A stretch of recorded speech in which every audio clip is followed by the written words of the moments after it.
3. Só que agora de uma maneira diferente. Agora estamos no esquema do PodTed Apresenta. O PodTed vai apresentar aqui um podcast gravado pela galera do LEA.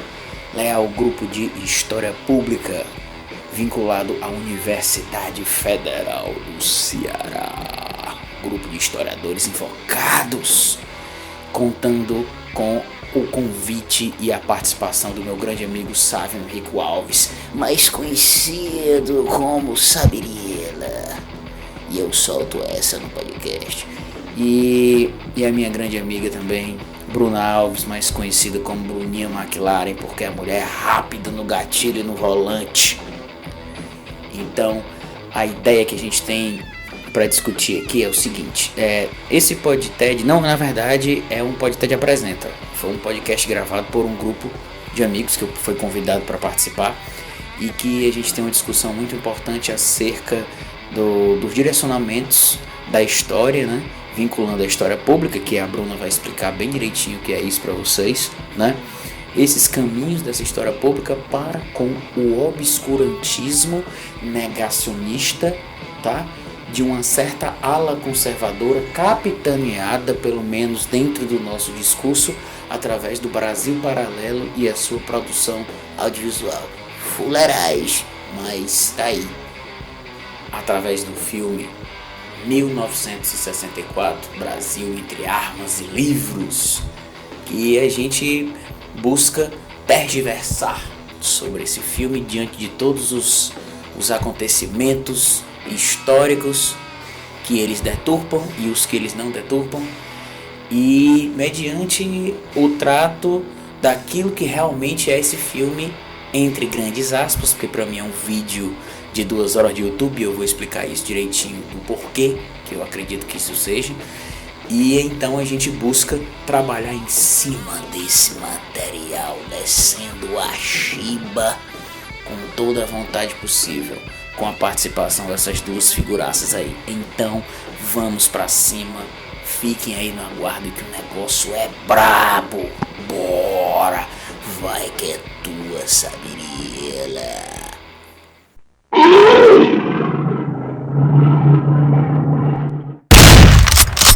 Boa noite, né? No caso dos meninos, bom dia, porque eles vão ter acesso a esse arquivo na quarta-feira de manhã, né? Alguns vão assistir 3 semanas depois, mas não tem problema.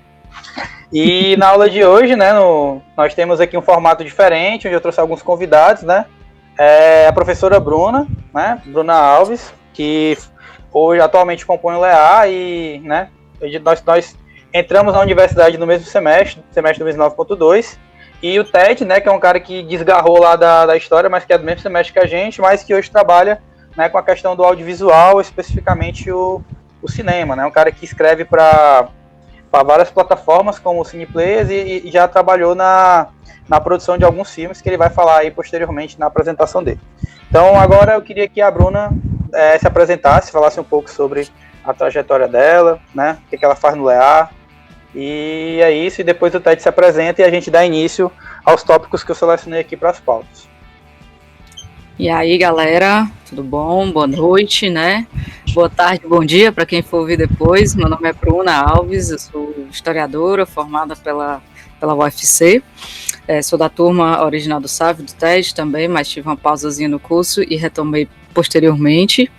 E hoje em dia eu pesquiso a questão da história pública, especificamente o canal Brasil Paralelo, né, e a questão da divulgação histórica. E trabalho com essas questões já faz uns dois anos, mais ou menos, quando o debate se tornou um pouco mais diluído, vamos dizer, no conhecimento histórico. E já tenho alguns escritos, algumas questões que a gente aborda sobre o Brasil Paralelo, tentando trabalhar isso juntamente com o pessoal do laboratório e trazendo essa pesquisa um pouco mais para o âmbito coletivo também. Bom, gente, história pública, às vezes é um nome diferente, né, para uma coisa que, de certa forma, ela já ocorria ao longo dos processos históricos, ao longo da nossa história, podemos dizer assim, ao longo do nosso cotidiano. A história pública, ela nada mais é do que um processo, né, uma discussão que ela, em vez de ficar no âmbito apenas acadêmico, ela sai desse ambiente né? E ela vai para o ambiente público, ou seja, para um debate que ele não fica só o que a gente chama entre nossos pares, entre a gente, historiador. Ele vai para além desse processo. Mas a história pública, ela tem suas pesquisas lá, fazendo um pequeno histórico, ela tem suas pesquisas lá dos anos 70, nos Estados Unidos, e ela começa a ter uma grande visibilidade a partir dos anos 2000, né? Começam a surgir um pouco mais pesquisas sobre isso e debates sobre isso. Inclusive, nos Estados Unidos, há historiadores públicos, formação específica para isso, né? Aqui no Brasil, esse debate é um pouco recente. Começou lá entre 2010 e 2011, né? E já fazem 10 anos que há um volume maior de pesquisas, um volume maior de trabalhos que abordam essas questões. E a questão da história pública, ela é focada em alguns aspectos, em algumas perguntas. Por exemplo, para quem fazemos histórias? Por que fazemos histórias? Para que público nós fazemos histórias e com que público a gente trabalha a história? Então, é uma forma da gente, historiador, principalmente, que ficou, né, conversando muitos anos entre si, né, não só no Brasil, mas no mundo também, é da gente buscar outras oportunidades, né, outras formas da gente repassar o conhecimento histórico, da gente divulgar esse conhecimento histórico, da gente dar visibilidade a pesquisas, a debates e as questões que envolvem a história, né, de uma forma mais lúdica, de uma forma mais dinâmica, de uma forma que não seja apenas textual, ou por via pesquisas densas, como dissertações, doutorados, ou livros, né, livros densos, com linguagem difíceis de às vezes, uma pessoa que não é formada na área não conseguir compreender completamente. Então, essa nova forma da gente trabalhar a história, visando novos públicos, novas abordagens, e a história pública ela veio muito para modificar justamente essa questão dos usos digitais que está inserido no nosso cotidiano, na nossa sociedade, e por isso também, né, e também por isso a história ela passa a ter novas demandas, e a partir disso essas demandas elas se tornam altamente urgentes no nosso cotidiano, principalmente dos últimos 5 anos para cá no Brasil. Era isso, gente. Pronto, eu vou abrir agora para o Ted fazer a apresentação dele, e aí a gente volta para ti, Bruna, para tu falar um pouco sobre especificamente a questão do Brasil Paralelo dentro desse âmbito da história pública, tá certo? Beleza, galera. Tudo de bom para vocês? Meu nome é Ted Rafael, fiz parte aí do semestre da galera da História 2009.2, juntamente com o Sávio, com a Bruna e com outras altas figuras. Bom, gente, a minha formação é em História, mas eu já trabalho no âmbito do cinema já tem alguns bons anos, né? Principalmente na parte de documentário, sempre vinculando o documentário à questão da história, principalmente nas questões de urbanidade do estado do Ceará, de Fortaleza, no caso, né? E além de trabalhar a história do Ceará, eu busco também trabalhar com a história do Brasil e história do cinema no Brasil, tá? Porque são pautas de grande importância para a cultura nacional, e eu sou um defensor ferrenho da arte nacional como uma extensão dos nossos corpos perante aquilo que nós podemos verificar como arte, né? Aquilo que a gente pode fazer como arte. E que eu acho sensacional o fato do cinema brasileiro ele ser absurdamente histórico no que tange a construção narrativa dos seus filmes. Os filmes eles sempre denotam muito uma questão política daquilo que acontece no Brasil.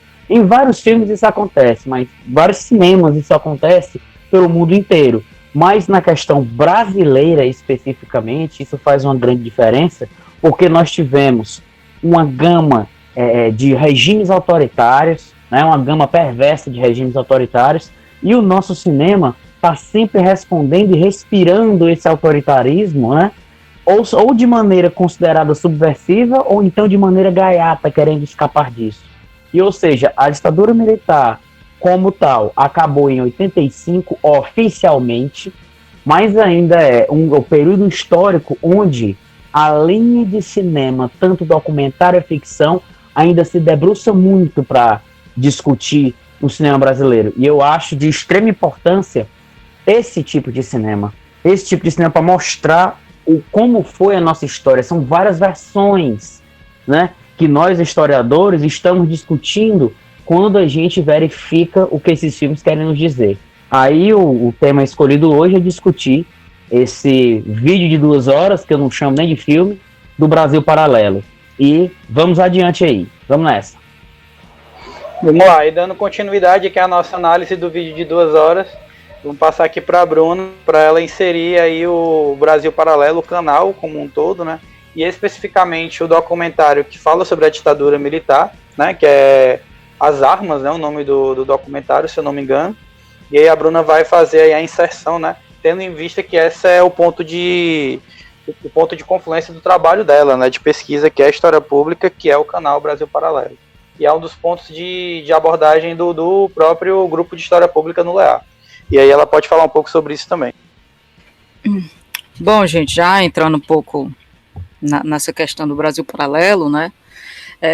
Só fazendo uma recapitulação também rápida, o Brasil Paralelo é uma produtora, né, de vídeos, e eles têm outros materiais, textos e formações, vamos dizer, na sua plataforma, desde 2016, mas se configurou mesmo como uma plataforma maior em 2017. Ela começou a produzir alguns vídeos que trabalhavam sobre a história do Brasil, justamente nessa ideia de dar uma nova abordagem, vamos dizer assim, no linguajar deles, né, para o conhecimento histórico, que o professor não ensina em sala de aula, ou outras questões que eles acham que a história não aborda, né. Então, o Brasil Paralelo foi essa produtora lá de Porto Alegre, né, que surgiu em meados de 2017 e ganhou muita força, né, justamente porque a gente está num período político do Brasil muito acirrado, muito dicotômico, muito polarizado, e ela ganhou força justamente porque ela encontrou, né, no surgimento dessas questões, novos públicos, né, para que essas questões de direita, de esquerda, e principalmente que eles trabalham refutando isso, colocando essa dicotomia mais acima do que tudo, né? Tudo é esquerda e direita, basicamente, na linguagem do Brasil Paralelo. E aí ela ganhou esse público, né? Ganhou esse público por conta do momento político do Brasil que está crescendo, e muita gente, né, achou que os documentários eram muito bem feitos, porque seguiam uma narrativa, tem uma certa trilha, o Ted vai falar um pouco melhor sobre isso, né? Mas é essa questão de ressignificação, de recriar, de se apropriar e de omitir ou colocar novas coisas, né? Então, o Brasil Paralelo, ele tem uma narrativa histórica, obviamente, que ele se lança como se fosse completamente verdadeira, e que o que era ensinado nas escolas não condizia com o que era realmente a história do Brasil. Então, acho que um dos primeiros documentários que eles lançaram foi sobre cruzadas, né? Brasil, uma cruzada, se eu não me engano, que vai recontar toda a história do Brasil, né? Desde lá da época da Pangeia, inclusive, né? No início. Mas entrando já no livro, no documentário de 1964, né? Entre Armas e Livros, se eu não me engano é o nome dele. É um documentário que ele já se utiliza desde o seu início de uma narrativa histórica muito polarizada no sentido de sempre rebater o pensamento comunista, o pensamento socialista, e de afirmar que no período ditatorial o golpe de 1964 era necessário, né? Eles não refutam que foi um golpe, eles vão assumir que foi um golpe a partir do AI-5, né? Eles não dizem que foi um golpe porque foi um processo de retirada do presidente Jango, na época, democrático, na narrativa do Brasil Paralelo, porque há todo um processo judicializado né, assim como ocorreu na Dilma também, e esse processo judicializado dá legitimidade ao que eles chamam de revolução. Inclusive, alguns dos depoentes, né,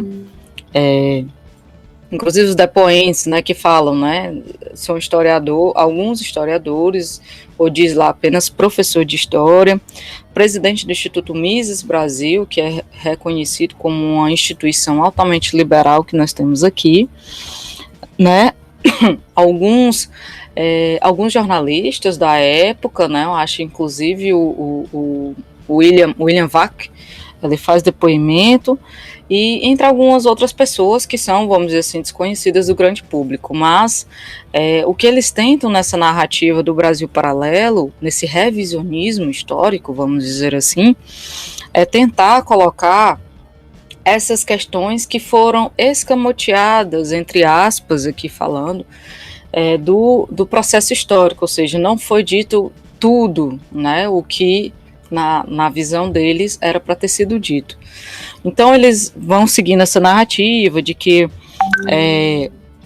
a Revolução Comunista de 1917 foi um golpe, de que a doutrina, né, colocada pelo Lenin lá em 1917, na Revolução Russa, era extremamente totalitária, e vai seguindo nessa linha, né? E a partir do momento que ele vai fazendo a relação com a Guerra Fria, né? Ele busca fazer esse paralelo entre a União Soviética, né, e o golpe que eles chamam de golpe à Revolução de 1917, e aí ele vai fazer um paralelo pulando para os Estados Unidos, né, que era um país liberal, de mercado, cristão, né, enfim, que foi a força imprescindível que derrotou os nazistas, e hoje em dia a gente já sabe que tem essa narrativa, né, que foi a vencedora, mas a gente tem a contranarrativa, né, o que a gente chama de história contrapelo, que a União Soviética foi realmente a principal responsável pela derrota dos nazistas na Segunda Guerra, e aí ele vai fazendo esse paralelo um pouco com essas questões de Guerra Fria, né, essa questão do mundo polarizado também. E aí a gente entra no Brasil. Ele vai começar a vir para o Brasil aos poucos, tentando explicar esse contexto maior, né? Porque ele sempre vai tentar, o Brasil paralelo, ele sempre tenta partir do todo, né? Ou seja, pegar esse pensamento um pouco mais europeu, nessa visão eurocentrista de mundo, ele vai pegar esse pensamento europeu para partir para o Brasil e aplicar também essa visão aqui no Brasil. E aí, meninos, Sávio e Ted, se vocês acharem que eu estou falando demais, podem intervir também, tá? Enfim, mas eles vão falar sobre essa questão do Brasil e diz que o grande, vamos dizer assim, ápice do documentário, né, que o Ted nem chama de documentário, é um vídeo um pouco mais elaborado, vamos dizer assim, é a questão de que eles dizem que era uma informação secreta de que a União Soviética tinha espiões aqui no Brasil. Inclusive, eles chegam a afirmar que a construção de Brasília, né, na época pelo Oscar Niemeyer, que projetou a cidade toda, ela foi feita justamente para afastar os políticos da população, ou seja, que era um pensamento e um modelo da União Soviética de arquitetura, vamos dizer assim, e que fez isso para que os políticos estejam numa redoma longe do povo, né? Então a narrativa do filme, vamos dizer assim, ela tenta o tempo todo colocar como se as coisas que foram feitas aqui no Brasil tiveram influência direta da União Soviética, como se espiões da União Soviética aqui no Brasil fosse algo de muito que não se sabia na história. Só que a gente sabia que havia espiões tanto dos Estados Unidos quanto por parte da União Soviética, praticamente em quase todos os países do mundo. E aqui nas Américas havia muito dos Estados Unidos, porque, vamos dizer assim, é o que eles chamam de quintal deles. Então, eles não iriam deixar que ocorresse uma nova Cuba. Isso já é uma narrativa até um pouco batida ao longo da história. E, enfim, eles vão contando essas narrativas, mostrando como Brizola, Jango, JK falam dos personagens principais que ocorreram na ditadura, né? E dizem que todos eles eram culpados por existir esse movimento, vamos dizer assim, mais autoritário que foi o AI-5. E, inclusive, chegam a dizer que as ligas camponesas, né, feitas naquela época, muito por conta de conflitos agrários que sempre existiu na história do Brasil, as ligas camponesas eram guerrilhas armadas. Olavo de Carvalho, ele afirma isso, né? E eles utilizam, gente, vamos pensar, o Brasil Paralelo, ele se utiliza dessas narrativas reais, de pesquisas reais de história. Eles nem tudo que eles falam naquele documentário, nos vídeos deles, vamos dizer assim, são coisas que eles tiram do nada. Há pesquisas históricas que têm alguns fundamentos, sim, mas outras coisas eles colocam como se fosse algo muito distorcido, sendo que na verdade não é. É às vezes mais um revisionismo deles, para eles defenderem o ponto de vista político deles, né, que é liberal, é de direita, é nítido isso, a gente consegue perceber. Então, essa narrativa da civilização ocidental americana, que era a majoritária, que era boa, que é o movimento correto, versus totalitarismo da Rússia comunista, da União Soviética comunista, aliás, é muito visível durante toda a narrativa do documentário, e ele tenta trazer justamente essa dicotomia para dentro do Brasil, dizendo que os Estados Unidos nos ajudaram, né, inclusive falando de alguns documentários, um documentário que foi feito aqui no Brasil, que era 21 dias, 21 dias que durou 21 anos, se não me engano. É mais ou menos assim, o Ted pode me ajudar aí no documentário. O dia que durou 21 anos. O dia que durou 21 anos, exatamente, sabe? Obrigado. Que ele vai falar justamente dessa questão do apoio americano, né, ao golpe aqui no Brasil. E aí ele vai dizer que esse documentário, que esse apoio americano não existiu de fato, foi só umas trocas de mensagens, mas que não veio navio para cá, e a gente tem documentação comprovando que isso é verdade, né? As documentações, as próprias cartas trocadas entre os embaixadores afirmam o quanto que isso é verdade.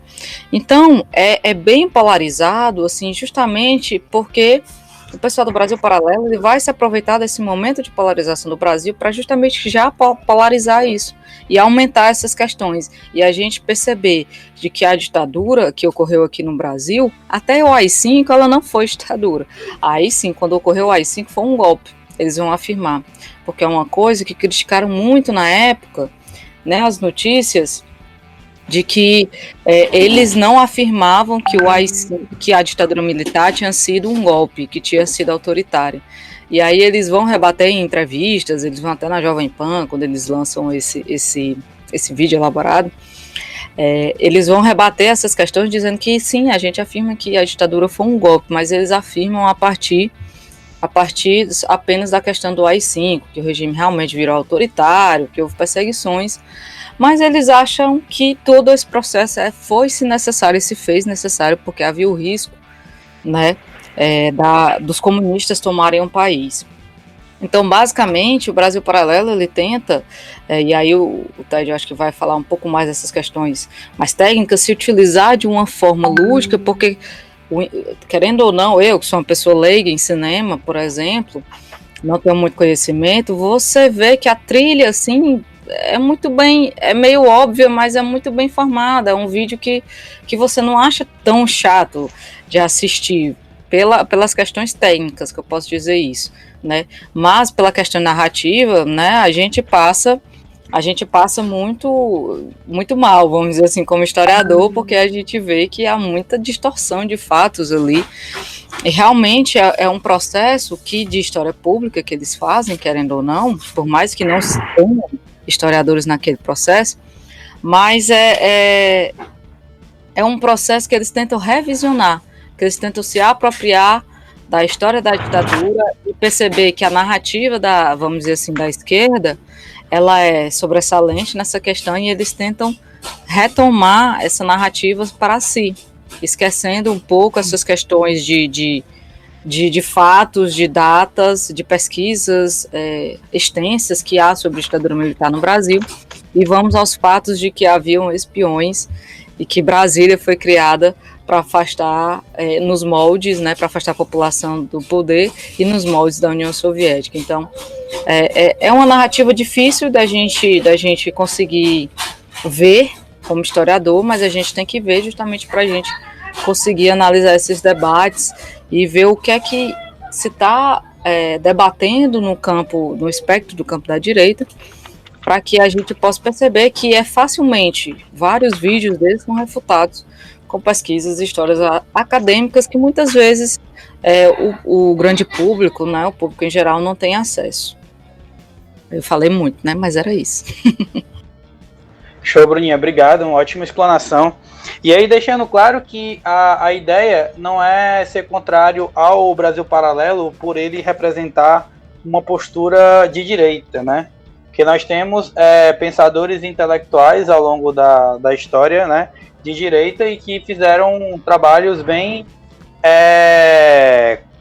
tiveram ótimas construções, né? A gente pode citar, por exemplo, o próprio Norberto Bobbio, né? Que é um historiador alinhado à direita, mas é um cara que vai escrever uma das obras mais conceituadas, por exemplo, sobre a ascensão do fascismo, né? O grande problema com o Brasil Paralelo são as distorções, né? E o falseamento que eles criam da história, né? O abuso que eles fazem da história a respeito da construção, não só do documentário sobre a ditadura militar, mas também sobre como outras produções da plataforma, né? Agora o Ted vai falar um pouco, né? Falar um pouco mais sobre as questões técnicas, e aí coisas que nós leigos não conseguimos entender, ele vai esmiuçar um pouco aqui pra gente, né? Gente, para começar, eu vou citar logo aqui uma foto que ficou, para vocês mostrarem aqui a falta de respeito que eu tenho para com esse trabalho deles. Primeiro, para começar, eu vou dizer logo uma coisa. Tem uma foto que mostra alguns garimpeiros e tal, e que eles dizem que aquilo dali era, na verdade, um conflito na guerrilha do Araguaia, que foi um conflito que ficou conhecido, que o exército desbaratou a guerrilha do Araguaia em pleno ano de 1973. Aí o documentário, esse vídeo, né, vídeo documental aí de YouTube, colocou essa imagem como sendo da guerrilha do Araguaia, né? Agora, por que eu estou citando essa imagem? Essa imagem, na verdade, ela é uma imagem da Serra Pelada, né, fotografada por um cara chamado Sebastião Salgado, um grande fotógrafo. Vocês podem pesquisar, foto Sebastião Salgado, Brasil Paralelo. Você já encontra links aí, a doidade de falando de que marmota foi essa. O que acontece? Eles pegaram uma foto de um cara, de um acontecimento que não tem nada a ver com a guerrilha do Araguaia, a ditadura já tinha acabado, pelo menos oficialmente, em 85, essa foto de 86, eles usaram a foto para ilustrar um momento que não tinha nada a ver com a foto. Aí qual foi o truque que eles fizeram? Simplesmente eles deram um zoom na foto, achando que ninguém fosse descobrir. O próprio Sebastião Salgado descobriu, o próprio fotógrafo descobriu, e ainda disse que não pagaram nem os direitos autorais pela própria mentira que eles contaram com o filme. Ou seja, isso aqui é um mero exemplo para vocês terem um pouco de noção do qual é o tipo de trabalho que esse pessoal do Brasil Paralelo estava a fim de fazer. Para eles ali não há, né, limites para a história paralela. Eu acho até que o nome deles, Brasil Paralelo, encaixa isso, porque eles estão criando uma outra via de história. Eles estão criando ali uma história paralela que eles querem contar para beneficiar a própria narrativa ideológica que eles inventam. É uma leitura paralela da ditadura, uma leitura paralela da história em si. Para vocês terem noção, normalmente, o pessoal está acostumado a ver vídeo longo no YouTube e tal, eles colocaram esse, um pouco mais de 2 horas. A narrativa que eles usam, a narrativa absolutamente conservadora. Conservadora por quê? Porque ela é bem tradicional, ela foca no Talking Head. O que é o Talking Head? Talking Head é uma nomenclatura para documentário conservador que é usada pelos documentaristas, que é você filmar só o cara falando, né? Que é talking, é falar, e head é cabeça, ou seja, são cabeças falantes, é você filmando ali. É a parte mais simples e tranquila de se fazer um documentário. Todo YouTube usa isso. Todo youtuber, no caso, usa isso. Ele mesmo falando. Isso é um exemplo de talking head. Eles pegaram essa narrativa já tradicional e conhecida do documentário, implementaram a ela, né, Porque no YouTube, os youtubers, né, os próprios professores que dão aula pela internet e tal, usam essa narrativa, porque ela é mais simples de filmar. Isso, de todo caso, não é ruim. Se você sabendo usar, beleza. Só que você tem que ter um conteúdo imbuído a ela. Uma coisa é você fazer uma narrativa dessas para um vídeo de 15, 20 minutos. Outra coisa é você fazer isso para um vídeo de mais de 2 horas, né? Colocando vários personagens ali, várias figuras, historiadores, sociólogos e tal, e o escambau, várias figuras para discutir esse tema, né? E durante essas 2 horas, esse filme ele mais parece um apanhado para se criar uma narrativa na marra do que buscar ter um foco específico. Assim, beleza, vamos fazer um filme aqui sobre ditadura militar e você foca naquele período ali. Ou então, como o próprio historiador faz, você pega um recorte histórico e você vai trabalhar em cima desse recorte. Eles atiram para todos os lados. Por quê? Porque a ideia deles, para vender esse filme, é vender essa ideologia, é vender esta narrativa que para eles é diferenciada. E qual é a justificativa deles para isso? Foi o que a Bruna já comentou. É aquela história que não foi contada pelos seus professores, é aquela história que aquele seu professor comunista nunca te disse e tal. E eles já têm meio que essa defesa deles, né? Eles atuam na defensiva, como se quem deturpasse a história não fossem eles com a narrativa paralela que eles estão inventando, mas sim todo o processo de educação. Ou seja, eles têm um negacionismo vinculado principalmente à educação pública. Porque na cabeça deles, o que aconteceu de real é aquilo que eles estão querendo vender. Eles querem vender essa suposta realidade, né?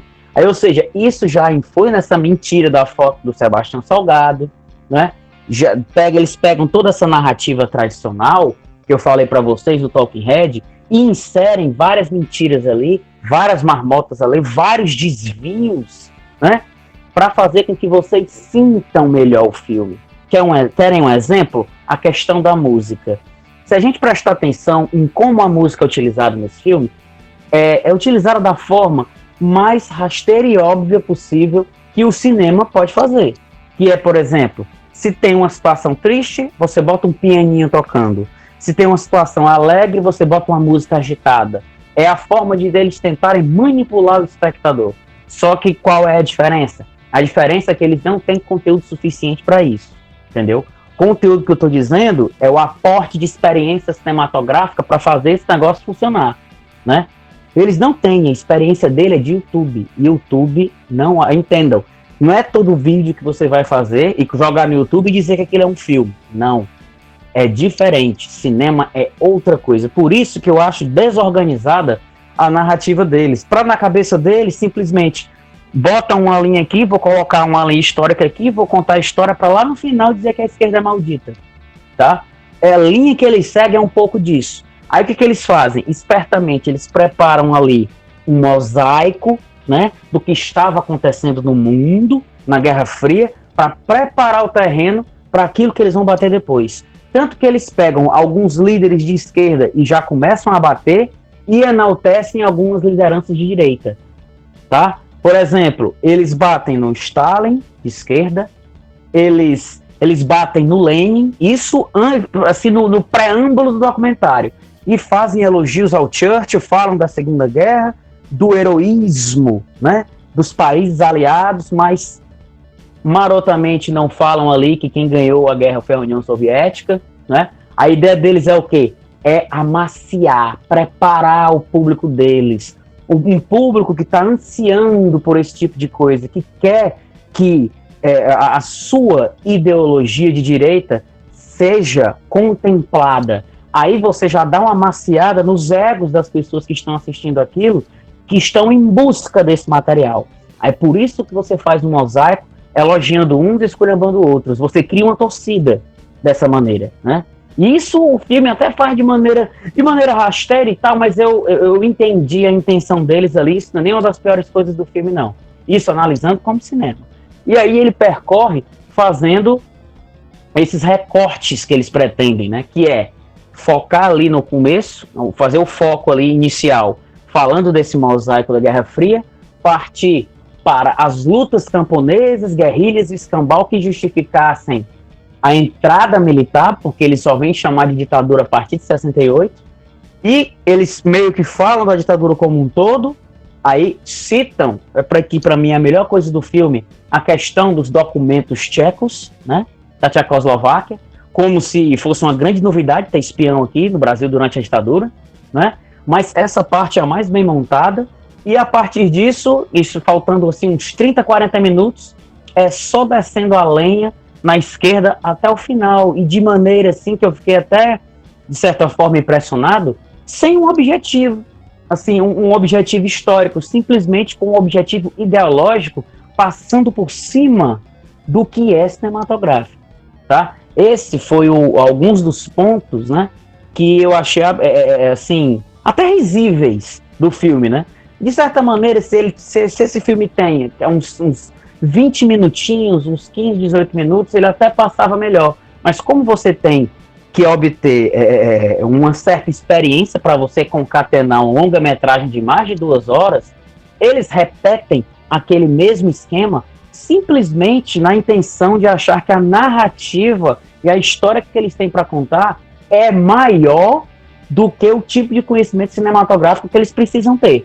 Ok, foi uma opção escolhida, entendeu? Uma opção escolhida deles. Como cinema é absolutamente frágil, salvaguardando alguns elementos, nos quais eu já citei aqui, né? Aí outro ponto também, que eles entram numa questão que é absolutamente óbvia dentro do documentário, a utilização de mapas. Por exemplo, quem assistiu aqui qualquer tipo de documentário, ou da BBC, ou no próprio YouTube, qualquer professor de história, sinceramente, eu incluso, você consegue meter um mapa na tela e fazer uma animaçãozinha besta. Você consegue fazer isso. Mas desde que você tenha um objetivo ali. Eles fazem isso como um mero aporte ilustrativo. Entendeu? Eu sinceramente, uma galera que se propõe a fazer um documentário com, sei lá, 15 entrevistados, um filme de mais de 2 horas de duração, filme não, foi mal, desculpem aí os envolvidos, né? Um vídeo de YouTube de mais de 2 horas de duração, e você meter ali alguns mapinhas simplesmente por uma questão de ilustração, sem dar uma autenticidade para aquele material, simplesmente você bota um mapa, aí bota o símbolo do comunismo soviético e bota assim como se fosse um sangue vermelho. Eu disse, cara, você em todo canto você já viu esse negócio. Ou seja, a intenção deles não era fazer um trabalho de cinema propriamente dito com uma qualidade. O que para qualidade para esse pessoal que é imagem em HD, fazer os mapinhas ali, pronto, beleza, juntar tudo que eles têm e soltar. Para mim é isso, tanto que a montagem do filme é extremamente problemática. O filme ele vai caminhando de uma forma até uns 50 minutos, depois ele descamba, como eu falei para vocês, a começar a falar mal da esquerda e tal, e tem umas táticas deles, como eu falei da música para vocês, eu vou citar aqui um exemplo bem específico. Na questão da música, eles começam a falar do Jânio Quadros como uma figura, de certa maneira, que parecia ser conservadora, tá? Enquanto isso, quando eles falam dos moldes do que é o conservadorismo ali dentro do filme, né? Na gênese do filme ali, a música é uma música séria e tal, tá? Segue o compasso. A partir do momento em que eles citam que o Jânio Quadros deu uma medalha para o Che Guevara, que o Jânio Quadros dizem que está premiando um ou outro, mandou o João Goulart para a China e tal, aí eles já colocam outro tipo de música, uma música engraçadinha. A ideia deles é dar o tom de galhofa. Toda vez que tem algum tipo de citação à esquerda nesse filme, ou eles colocam o tom de galhofa no meio, ou então eles colocam uma música mais sombria, dependendo de que eles estão falando. No caso do Jânio Quadros, eles tratam como piada exatamente esse fato dele, como se ele fosse o Zé Doidinho, que terminou como o Zé Doidinho da esquerda. E aí a gente vai somando, gente, vários elementos do tamanho do absurdo que eles vão colocando e enfiando dentro do filme. Eu vou citar alguns aqui para vocês. Eles teimam em falar, isso até no início do filme, do absurdo poderio soviético atômico que poderia destruir o planeta e tal. E perdem um longo tempo falando disso. Um longo tempo, assim, uns bons minutos. Aí eu coloquei na minha cabeça, mas pra que isso? Aí eles vão e citam o poder americano também, norte-americano. Gente, isso é uma forma de manipulação das mais básicas, que é você ter uma determinada argumentação, você faz ali, vou dar um exemplo grosseiro, você faz 10 minutos de argumentação, citando direto alguma coisa, no final você põe 5 segundos do contraditório. É como se fosse uma propaganda de bebida. Você bota uma propaganda de bebida, o pessoal bebendo, frescando, fazendo todo tipo de coisa. No final você bota uma legenda lá embaixo, bem pequenininho, beba com moderação. Entendeu? É um pouco do que esse documentário faz. Ele cita vários elementos, colocando o contraditório um ou outro, assim, bem pequenininho no canto, assim, ou então uma frase. É a forma de manipulação deles. Isso é exatamente um tipo de proteção que o filme quer colocar para afirmar, tá vendo como a gente dá voz a todos, diferentemente da esquerda? A ideia deles é um pouco disso. Eles falam sobre essa questão do poderio atômico, assim como falam da espionagem e propaganda soviética, né? Eles apenas citam que existia espionagem da CIA, mas eles perdem um tempo fazendo um pedaço do filme de bons 10, 12 minutos falando sobre essa questão da espionagem da Tchecoslováquia, no caso, porque veio a separação depois em República Tcheca e Eslováquia, mas no tempo era Tchecoslováquia. Aí, ou seja, eles já colocam isso para fazer com que o espectador, né, acredite em toda aquela questão da espionagem absurda. Gente, tinha espião soviético e americano aqui para todo lado, independente de qualquer coisa, entendeu? O filme não deixa isso claro. A ideia do filme, ele faz uma citação para se fazer de doido, entendeu? Entre vários, gente, tem vários absurdos históricos que eles preconizam em soltar, como o fato deles colocam Juscelino Kubitschek como sendo um cara de esquerda. Juscelino Kubitschek sendo um cara de esquerda? Cara que abriu o país para as multinacionais, construiu Brasília, fez tudo aquilo. Ah, não, mas o arquiteto era comunista. E o que isso tem a ver? Né? O filme ele solta esses absurdos que, se a gente para pensar minimamente se existe algum tipo de organicidade naquilo que eles estão afirmando, né? É uma piada pronta praticamente, né? Aí tem um historiador, que é não sei se o nome dele é Rodrigo Oliveira, se eu não me engano, que é considerado o historiador oficial do Brasil Paralelo, que ele fala da pressão antidemocrática do João Goulart sobre os trabalhadores e o Congresso. Que conversa! A ideia desse cara era exatamente mostrar que o Jango estava exercendo uma pressão por conta de que ele, como comunista tal, queria fazer a revolução aqui no Brasil.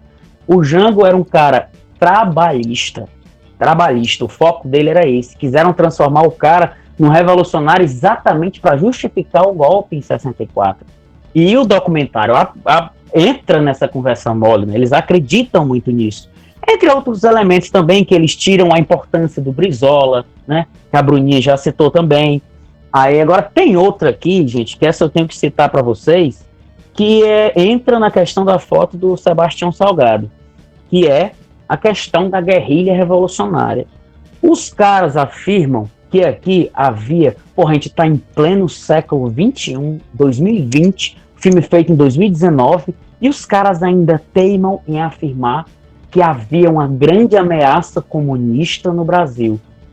Quando você nega isso, quando você afirma que isto é uma marmota, eles jogam pro lado da gente afirmando, não, mas existiam espiões soviéticos nas ligas camponesas, as ligas camponesas foram treinadas pelos soviéticos e aquela conversa toda, isso nos começos dos anos 60. De fato, os soviéticos foram verificar como eram as ligas camponesas. Quando eles chegaram lá, muitos deles não sabiam nem o que era direito União Soviética, não sabiam o que era socialismo, comunismo, revolução e o escambau. Por quê? Porque eram pessoas que estavam preocupadas com a vivência deles ali. Eles estavam preocupados com as questões trabalhistas, que são diferentes de um comunismo revolucionário. Tanto que os soviéticos viram o que estava acontecendo, deram o ok e seguiram seu caminho. Só que somente pelo fato de ter existido um espião soviético nessa questão, juntamente com o recorte que eles fizeram do espião tcheco aqui no Brasil, pronto. Aí eles já ajudaram a fomentar que havia uma ameaça comunista, e eles teimam com isso. Eles vivem sobre esse espectro, né, maldito na cabeça deles, que existe uma ameaça comunista que vai transformar a gente numa Cuba, numa Venezuela, como a própria Bruninha já explicitou também. Então, é uma doença mental dessa turma, esse exagero esquizofrênico deles, né? Só que tudo isso, gente, é justificado para que o filme chegue lá no final e aponte que o mal é a esquerda, que é a esquerda do mal. Eles chegam ao absurdo de afirmar que a ditadura militar só houve a repressão aqui por conta das guerrilhas. Começaram a haver as guerrilhas, por isso que houve a repressão, a ameaça comunista. Rapaz, é engraçado que as guerrilhas elas surgiram exatamente depois que o golpe aconteceu. Depois da ditadura militar. Porque foi uma reação. As guerrilhas eram nada mais nada menos do que uma reação ao governo autoritário dos militares, né? E, entre outras coisas, assim, eles fazem um amontoado de elementos para abraçar o mundo, né? Nesse filme. Eles citam todo tipo de coisa, inclusive até os caras citam marxismo cultural, porque como está na moda, é algo que tem que ser colocado, né, na pista. Aí, gente, quem não sabe o que é, marxismo cultural é uma lombra, né, que a direita criou para afirmar que a esquerda tomou de conta da cultura e das universidades. Se isso tivesse realmente acontecido, o Bolsonaro teria sido eleito em 2018? É bom a gente entrar numa reflexão. Se vocês não sabem o que é marxismo cultural, deem uma pesquisada, aí vocês vão ver vários textos falando tanto bem quanto a favor. Quem deixou isso muito famoso foi o próprio Olavo de Carvalho, que deixou esse termo um pouco mais famoso, porque ele tem um canhão, né? Milhões de figuras seguem esse cidadão. Então, como ele soltou isso, marxismo cultural nada mais é do que nós, os professores aqui, né? Somos todos donos da cultura brasileira, né? Donos do país, né? Eu acho engraçado que eles criam isso, mas não conseguem provar minimamente. Aí eles afirmam, mas o pessoal na esquerda está todo na universidade e eles estão lá tomando de conta de tudo. Eu digo, rapaz, sinto muito, mas eu não lembro disso quando eu estava na faculdade, não. Bom, gente, por enquanto é isso. A gente vai discutindo mais aí, que eu já falei pra caramba. Vamos tocar o barco aqui, que tem mais coisas para discutir. Tem a Bruninha e o Sabirila aí. Falei Sabirila. Tem a Bruninha e o Sávio aí para esticar o material. Vamos nessa, tem mais coisa para falar. O cara rasgou até o meu apelido, macho, aí pra galera, né? Sabirila, mistura de sabiá com gorila. Mas assim, eu particularmente não entendi a criação desse apelido, né? Mas tudo bem, vamos lá. E aí, no caso, duas explanações muito boas, né? Do Ted e da Bruna, falando aí sobre o documentário, né? Do Brasil Paralelo. E agora nós vamos continuar falando da temática, mas abrindo para outras questões, né? E aí eu queria que a Bruna comentasse para a gente a respeito da questão do obscurantismo e do negacionismo histórico, né? E aí não precisa falar necessariamente sobre o Brasil Paralelo, mas de uma maneira geral, né? Como é que isso acaba tendo impacto, né, no desenvolvimento do conhecimento histórico a respeito, por exemplo, da ditadura militar. Vamos tentar ser mais sucinto, né? Que a gente, o historiador, fala pra caramba. Mas, gente, assim, essa questão do negacionismo histórico, meio que do obscurantismo também, que são dois nomes, vamos dizer assim, para coisas muito parecidas. A questão do negacionismo é que na história do Brasil como um todo, não apenas da ditadura militar, ela sempre teve um viés de apagamento, né, da realidade, vamos dizer assim. A gente nunca pode, como historiador, dizer o que realmente de fato ocorreu. Talvez assim, pessoas que viveram aquele momento, aquele período, por exemplo, como como depoimentos, né, de torturados, de sobreviventes de algum evento traumático, enfim. Então, isso, eles podem dizer o que eles viram também, né? Então, é um depoimento mais condizente com a realidade, e a gente pode fazer uma pesquisa que abarque essas questões que eles colocaram em algum depoimento, por exemplo, assim como o Ted falou, do Talking Head, né, que esses depoimentos que a gente vê muito em documentários como um todo, né, que a pessoa falando um pouco da experiência dela sobre aquele evento, vamos supor. Isso não necessariamente é ditadura, né, mas quando a gente tem esses depoimentos, você tem noção de que a pessoa viveu aquilo e que o que ela falar, o que ela disser, tem tendência a ser verdade, mas também, como diz, pessoas como um todo, de todos os espectros de campo político mentem, né? Então, nem tudo o que a pessoa pode falar, você pode crer que seja verdade, porque aí você entra no como é que eu posso dizer,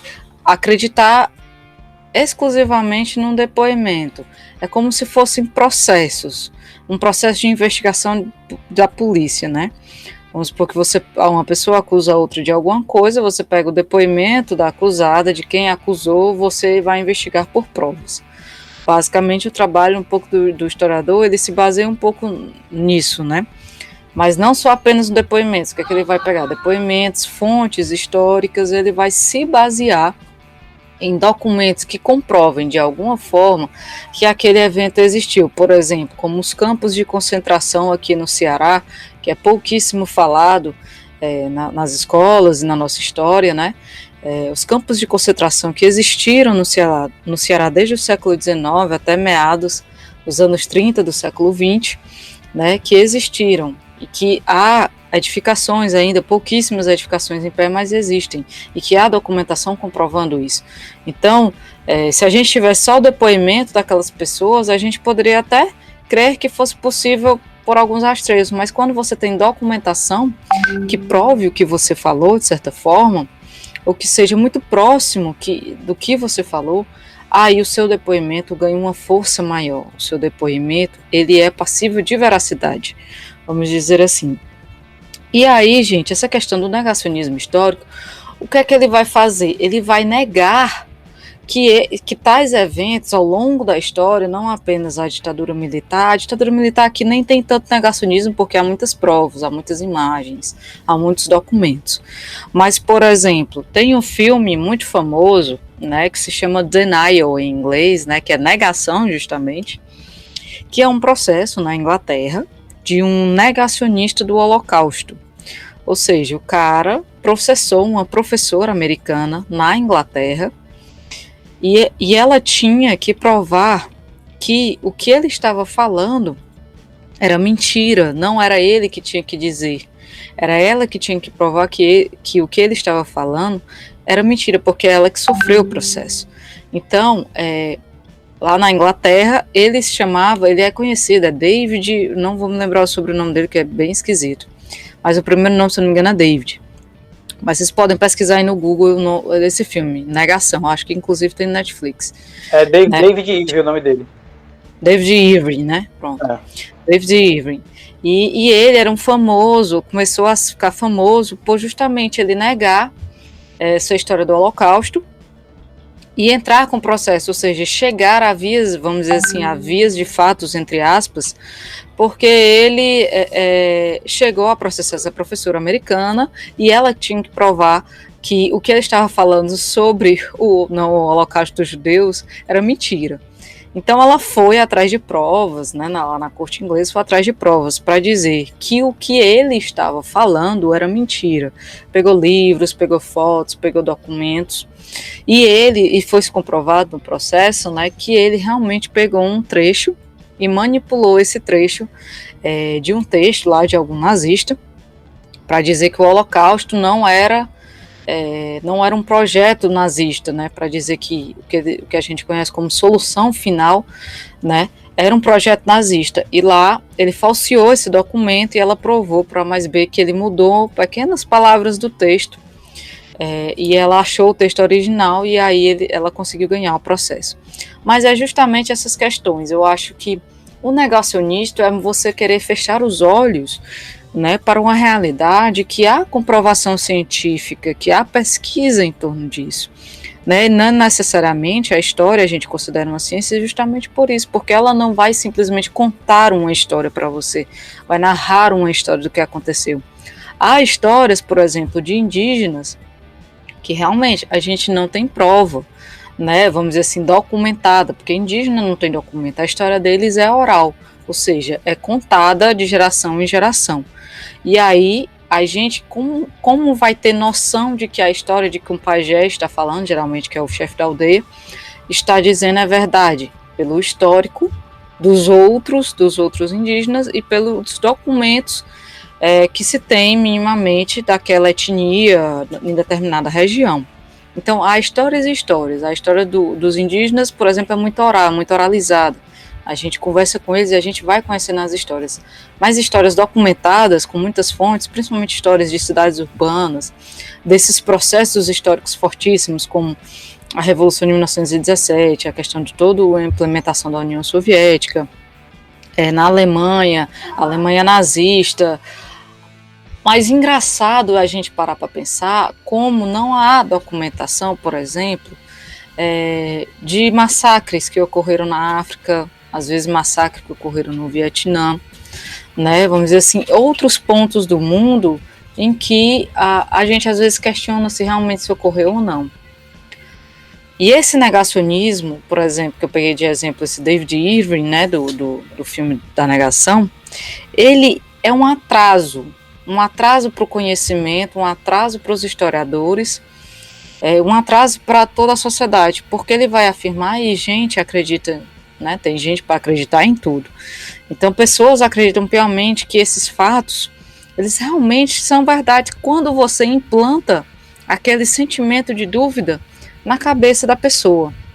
Quando você diz, nossa, mas será que realmente os nazistas, eles queriam destruir os judeus? Ou isso foi ocorrendo, né, de forma aleatória? Porque eles não matavam só judeus, matavam outros povos da Europa Oriental, por exemplo, que eles também tinham preconceito, muitos russos, muitos eslavos, muitos tchecos, enfim. Então, você, quando implementa a dúvida, será que realmente esse holocausto foi só com judeus? Quando você coloca essa dúvida na cabeça da pessoa, comprovando, minimamente, entre aspas, que você fala tem um certo fundamento, isso passa a ser uma negação da história, porque a partir do momento de que você relega, que você omite as pesquisas todas de historiadores, as vastas pesquisas em determinados assuntos, principalmente nesses temas chaves, né, que são golpes, são revoluções, que são guerras, esses temas chaves, geralmente, eles têm muitas versões da história. E quando você quer falsear a história, quando você quer negá-la, de certa forma, você tenta achar documentação que comprove o que você está falando. É isso um pouco que o Brasil Paralelo faz, e é isso um pouco que essa pessoa, David Irving, não sei nem se ele é historiador, mas acho que não, ele é um cidadão comum, tentou fazer com o Holocausto, tentou dizer que realmente aquilo não existiu, de que aquilo era uma farsa inventada pelos judeus para dizer que eles foram oprimidos e coisas do tipo.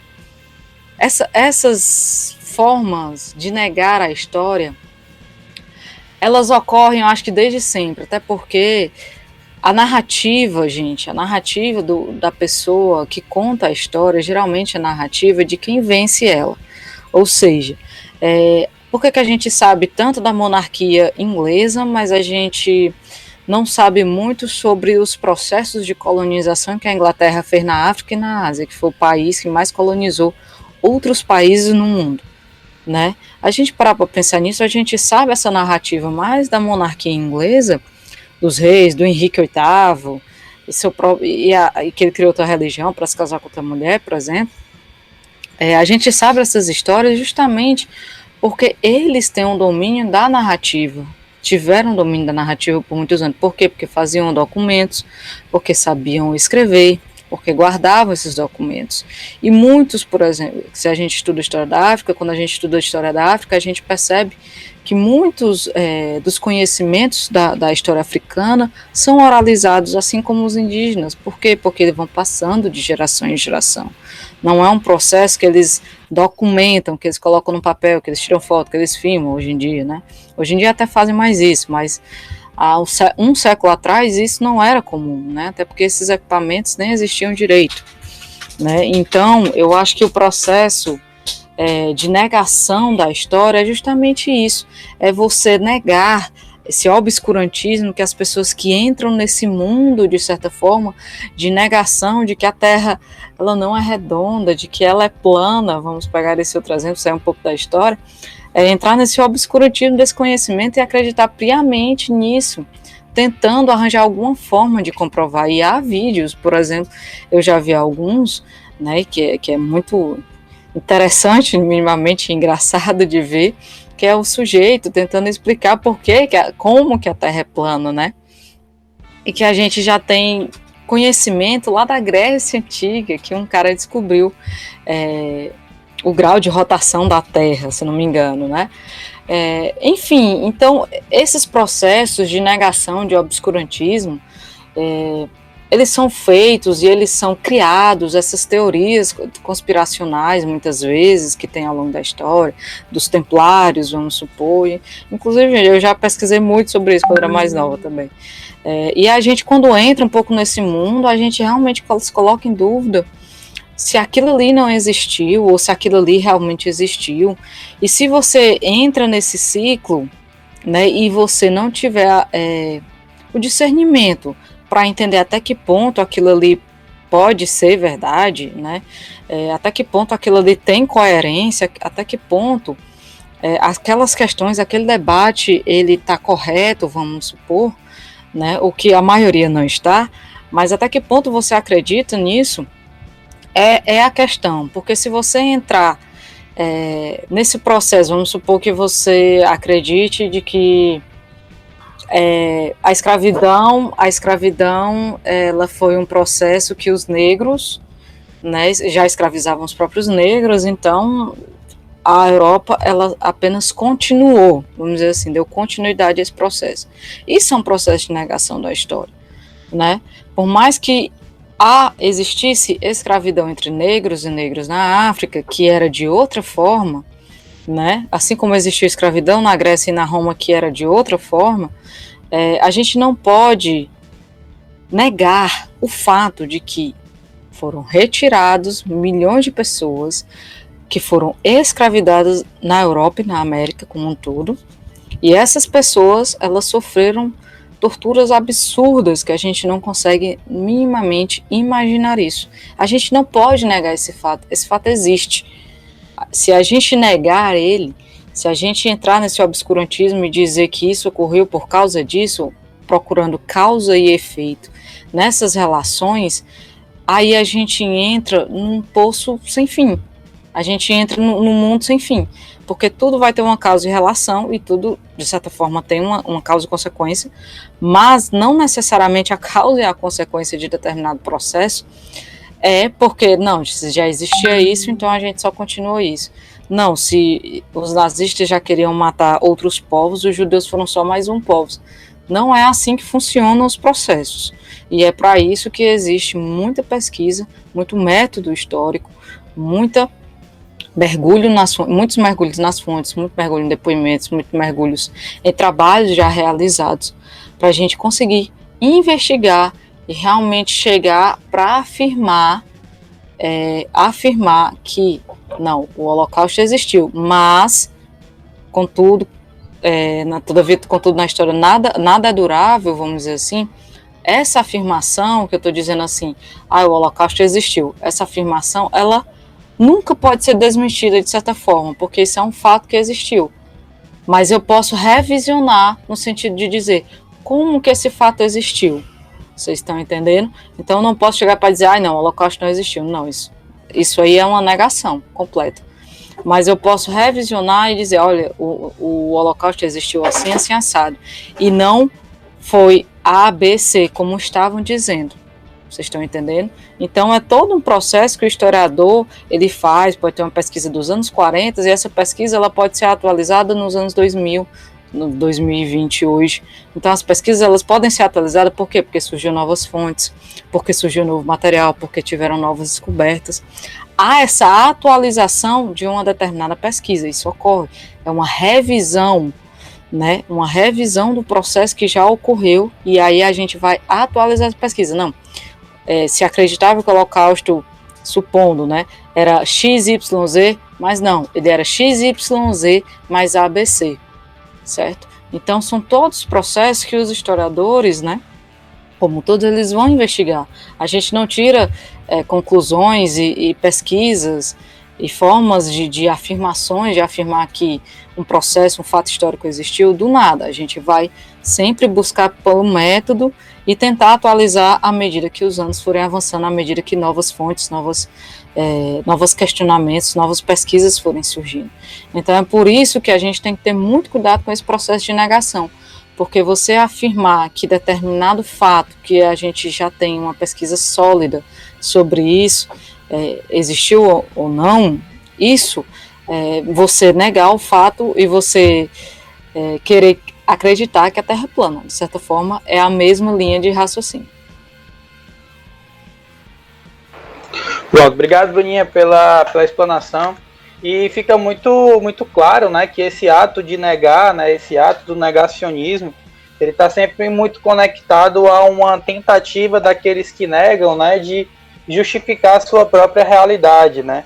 No caso especificamente do filme, né, Negação, e o caso do David Irving, ele é mostrado no filme que ele era um cara que ele adorava Hitler, adorava o nazismo desde pequeno, né. E aí, se não existiu o Holocausto, Hitler não era uma figura ruim. Então ele poderia ser livre para adorar o nazismo, né, para adorar as ideologias nazistas, né. E aí, por outro lado, se a gente pega esse negacionismo da ditadura militar, são pessoas que veem com nostalgia, né, esse passado militar, esse suposto crescimento econômico que o Brasil teve durante a ditadura, né. Então, o negacionismo ele está sempre muito conectado a essa tentativa de enquadrar a realidade histórica, né, a maneira de pensamento que esses sujeitos específicos querem ter com o passado. É você querer impor a realidade, como tu disse, você querer impor a esta realidade a sua própria narrativa ideológica, que é fazer de tal maneira que aquilo que você deveras acredita, né? E você moldar os fatos, você moldar os documentos, você moldar a história de tal maneira que essa história vire uma espécie de funil para contemplar suas crenças. É muito do que é feito no próprio filme do Brasil Paralelo e no que eu vejo a narrativa, várias narrativas conservadoras, né, de muita gente querendo impor essa questão. Ou seja, só que há níveis de radicalismo para lá e para cá, né? No caso, por exemplo, o filme do Brasil Paralelo, o 1964 Brasil entre Armas e Livres, que a gente está comentando, ele não explicita o fato de que não existiu uma ditadura militar. Só que eles trocam o recorte. Eles colocam o recorte, ao invés de ser 64 a 85, eles botam de 68 a 78. E eles afirmam o nome regime militar, ditadura militar. Por quê? Porque são fatos conhecidos pela maioria da população que de fato existiu um regime militar, que ele existiu na base da opressão, sim.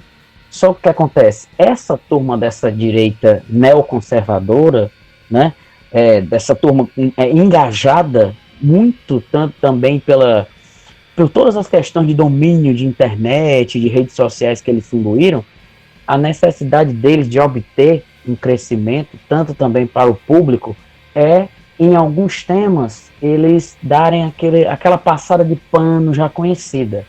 Por quê? A época que esse filme foi lançado, a gente vê que o conservadorismo em pauta, um presidente absolutamente conservador, que para esse presidente a palavra ditadura ela não encaixa com o regime militar, né? No caso dele, eu acho que ele chama até de revolução, né? Não vai entrar nem nessa questão do mérito dele, mas, ou seja, existem alas de direita que acreditam piamente que não houve ditadura nenhuma, mas existem umas alas mais, eu não digo mais sagazes ali, pelo menos querendo evitar o conflito de maneira tão aberta, imputando que existiu sim um momento de repressão, mas justificam esse momento quando eles deturpam a realidade ao afirmar que essa ameaça, a tal da ameaça comunista, existia como tal e o regime só surgiu no período do radicalismo dentro dele próprio. Ou seja, eles transformam ali o recorte e tal, tanto que o fato deles assumirem que de fato existiu uma ditadura militar no Brasil, que eles mostram o recorte 68 a 78, é uma das coisas menos abatidas sobre o filme. Não interessa, porque isso passa despercebido. Frente a tudo que a todo o resto que eles falam, isso passa despercebido. Ou seja, são essas transformações, né, e deturpações históricas que algumas alas desse conservadorismo estão trabalhando em cima para trazer tudo isso para a questão deles, né, para a questão ideológica deles. É interessante você conseguir utilizar o exemplo do nazismo, porque o nazismo ele é uma grande tragédia, uma das grandes tragédias do século XX. E, ou seja, quando você fala de nazismo e cita uma situação dessas, acaba sendo mais didático ainda. Ou seja, o negacionismo. Ainda mais porque em vários países, o negacionismo do Holocausto é crime, inclusive o tratamento com bandeiras nazistas, então a apologia ao nazismo também é crime. Aí, ou seja, você indo contra isso, você está indo contra uma questão não só de histórica, mas uma questão de humanidade também. Boa, Ted. Cara, pra gente encerrar, Ted, eu queria que tu falasse um pouco aí pros meninos, né, de outras obras, né, que foram produzidas tanto no período da ditadura, né, que já faziam uma crítica à ditadura no epicentro da crise, né, muitas delas foram censuradas, claro, né, por conta dos órgãos de censura prévia, né, e que tu falasse também sobre algumas produções posteriores, né, à ditadura militar, né, para que a galera entenda que não é só o YouTube que fala sobre história, né, mas que tem obras cinematográficas sérias, né, a respeito do tema. E eu queria que tu fosse bem sucinta aí pelo andar da gravação. Sei que é muita coisa, mas que tu alocasse algumas temáticas importantes aí para abordar sobre o tema, né. E aí, só lembrando que os meninos fizeram um trabalho parcial esse bimestre sobre a animação Uma História de Amor e Fúria, que eu não sei se tu conhece, que eu não cheguei a comentar contigo sobre, mas se tu souber alguma coisa sobre a animação, pode falar um pouco sobre ela também. Bom, beleza, esse negócio de sucinto eu nunca usei. Não, tô brincando, vamos lá. O seguinte, quando surgiu a ditadura militar, aqui, quando surgiu o golpe em 64, bateu de frente também com um movimento cinematográfico chamado de Cinema Novo, criado pelo Glauber Rocha, que ainda hoje é o diretor mais importante que o Brasil já teve. Mais importante, para mim não é o melhor, porque o melhor para mim é o Zé do Caixão, claro. Mas eu vou citar aqui algumas obras importantíssimas para a gente entender como funcionava o Brasil naquela época, e tanto sobre a questão de ditadura, quanto questões sociais, próprias, aquilo que no âmbito que pessoas comuns estavam vivendo ali, que achavam que não existia essa tal dessa ditadura, mas que esses filmes normalmente encampam isso, mesmo sem querer. E eu vou explicar o sem querer, entre grandes aspas, mais na frente. Primeiramente, um filme que eu cito para vocês, do próprio Glauber Rocha, do Cinema Novo, é o Terra em Transe.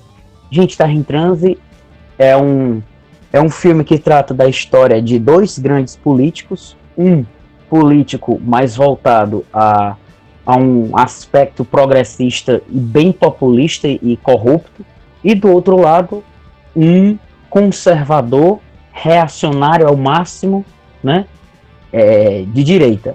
Ou seja, ele pega esses dois aspectos de excessos, né, tanto de campos progressistas da esquerda quanto campos da direita, e coloca um jornalista no meio, tendo que lidar com esses dois, sem saber quem ele apoia. O Glauber Rocha estava falando do Brasil, o nome do país, ele coloca um país fictício, o nome simbólico de Eldorado, né? O nome já é simbólico o suficiente. Eldorado é a cidade nunca encontrada, a cidade maravilha do ouro nunca encontrada. E no caso, ele faz isso em plena ditadura militar, em 67. É um filme absolutamente crítico ao autoritarismo e que ele foi proibido aqui, inclusive no Brasil, logo quando ele estrear. Só que o que acontece? Ele foi exibido lá fora e uma pressão externa muito violenta veio para cá. E seria muito feio um filme premiado lá fora não ter sido exibido no Brasil. Foi exibido até certo ponto, né? Esse é um dos filmes que eu queria citar para vocês. Terra em Trânsito, filme de 1967, fácil de achar na internet, né? Extremamente sagaz no contar de como é que funcionava o Brasil naquele período. Existem vários outros filmes também. Eu vou citar mais um próximo ao período, que ele é de 1970, que o nome dele é Ritual dos Sádicos. Esse filme ele tem que é do próprio Zé do Caixão, que o nome dele é José Mujica Marins, né? O grande Zé do Caixão, que é um filme que foi proibido na época, ele foi censurado em 1970 e ele só conseguiu ser exibido em 86. Né? Ele conseguiu ser exibido depois da ditadura só. Porque o que acontece? Era um filme extremamente violento, né, para a época, que mostrava consumo de drogas, né, mostrava violência policial, tortura, todo tipo de marmota, esse filme. E, ou seja, ele mostrava uma faceta que existia dentro do Brasil para o brasileiro de uma maneira extremamente radical e que a ditadura não poderia permitir que o público lidesse com aquela situação, né? E eu disse, lembram as aspas que eu falei? As aspas é porque é o seguinte, o Zé do Caixão, no caso, ele não figurava como elemento de combate político à ditadura militar, mas ele foi o cara mais perseguido do cinema durante a ditadura. Por quê? Porque os filmes dele eram todos moralmente, absolutamente subversivos. Aí você pensa, mas a década de 70, o tanto que havia de porno chanchada e tal, porque houve uma transformação da censura onde o cinema erótico teve espaço para crescer, porque nós vivíamos até uma forma delicada de dizer que a gente ainda está vivendo sob muito moralismo, mas era um país extremamente moralista nos anos 60 e 70, em que o sexo era um tabu. E o Zé do Caixão foi um dos caras que abriu espaço para isso. Só que ele abriu da forma dele, ele era radical do jeito dele, né? E a forma como ele tratava a questão mostrava vários vícios do ser humano existentes aqui no Brasil, como existem em todos os outros cantos, mas que não era um filme que fosse voltado, nem que ele fosse voltado, não fosse voltado para a família, mas era um tipo de cinema absolutamente nocivo para a sociedade brasileira. Ou seja, só o fato dele ter sido proibido aos moldes em que ele foi proibido e não foi exibido de forma alguma, isso já conta muito de uma história, tá? Isso já explicita o tipo de filme que eles queriam que fosse exibido aqui no Brasil, né?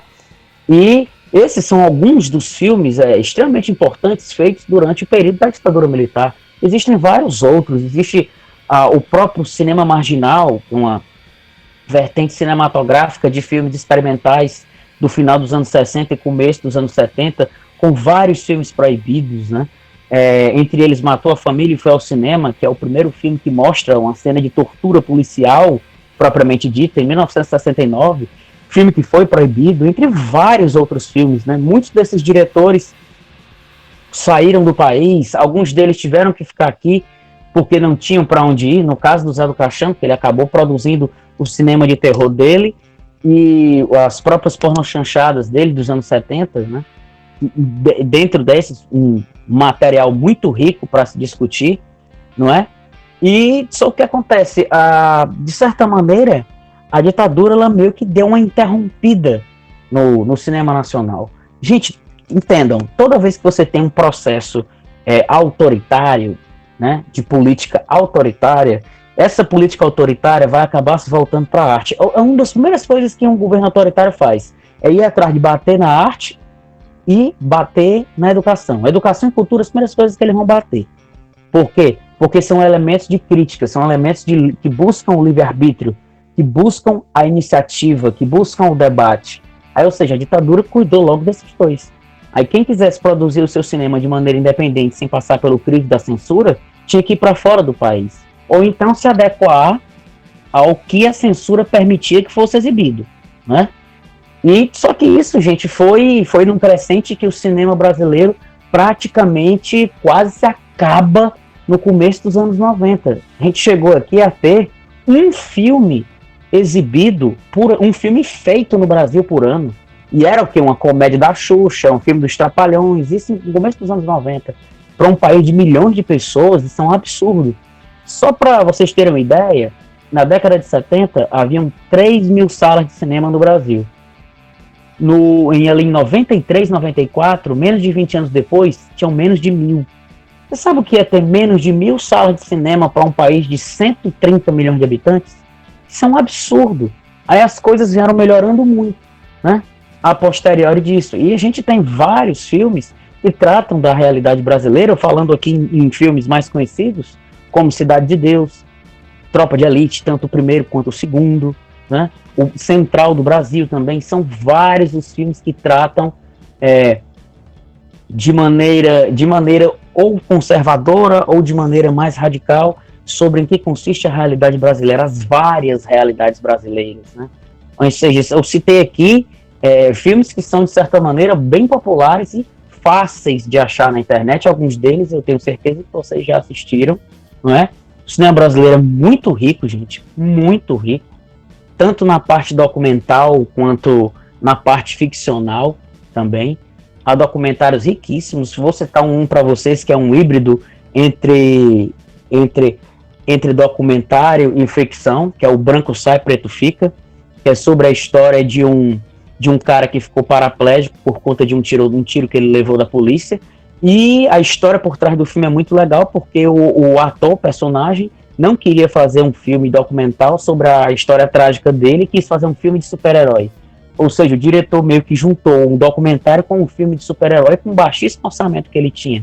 E acabou criando um filme que é uma ode à liberdade e uma luta contra o autoritarismo também. Então, essas são as minhas dicas para vocês. Procurem, são filmes fáceis de achar. Alguns deles estão nos canais de streaming que vocês podem ter, seja Netflix, Telecine Play e tal, e o Escambau. Alguns deles tem até no YouTube. No próprio YouTube você encontra a maioria desses filmes, tá? E esses são os meus conselhos para vocês, as minhas dicas. Arrochem aí que o cinema brasileiro é uma maravilha. Show, Ted, obrigado. A explanação muito boa e tu conseguiu ser sucinto, apesar de tu achar que isso não é possível. E o legal é que também acontecia muito com a música, essa questão do moralismo, né? Eu trabalhei com os meninos na semana passada, a questão do Odair José, né? O Odair José é um cara que foi censurado por questões explicitamente morais, né? Ele não fez músicas para bater de frente com a ditadura, né? Mas as músicas deles ainda foram censuradas porque elas falavam sobre realidades morais que não eram aquelas realidades morais que a ditadura queria permitir, né? Não se enquadrava ao modelo de família, ao modelo de mulher que a ditadura estava querendo implementar, né? Então, é bem interessante entender como é que essa censura funcionava, né? Tinha ali uma chave ideológica, mas também tinha uma chave moral, né? Então, coisas que não foram produzidas contra a ditadura, mas que foram censuradas porque elas não foram moralmente aceitas, né? Aí eu queria agradecer a participação de vocês, né? Aqui nesse ensaio de podcast. As falas foram bem esclarecedoras e eu tenho certeza que os meninos vão adorar, vão gostar. Eles estavam comentando esses dias sobre o cinema brasileiro e eles vão achar muito foda as indicações e os insights que vocês deram. Então eu queria agradecer, né, desejar uma ótima boa noite a vocês e queria que vocês se despedissem aí dos meninos para a gente poder encerrar a gravação. Bom, gente, boa noite. Foi um prazer aqui falar com vocês hoje, né? A gente tentou ser sucinto, mas isso é um exercício difícil. É complicado, mas espero que vocês tenham aprendido alguma coisa, que vocês tenham gostado. E qualquer coisa, que sabe nos chamar. Tamo junto e bons estudos para vocês, garotada. Valeu. Pois é, galera, boa noite, bom dia, boa tarde, boa noite aí, seja qual for o caso de quem estiver assistindo, ou na hora do almoço, ou antes de dormir, qualquer hora que seja.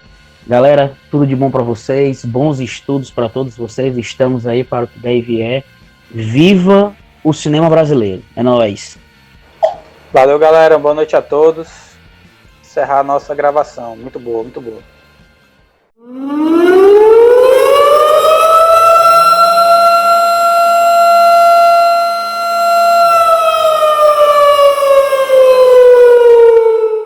Não! Não!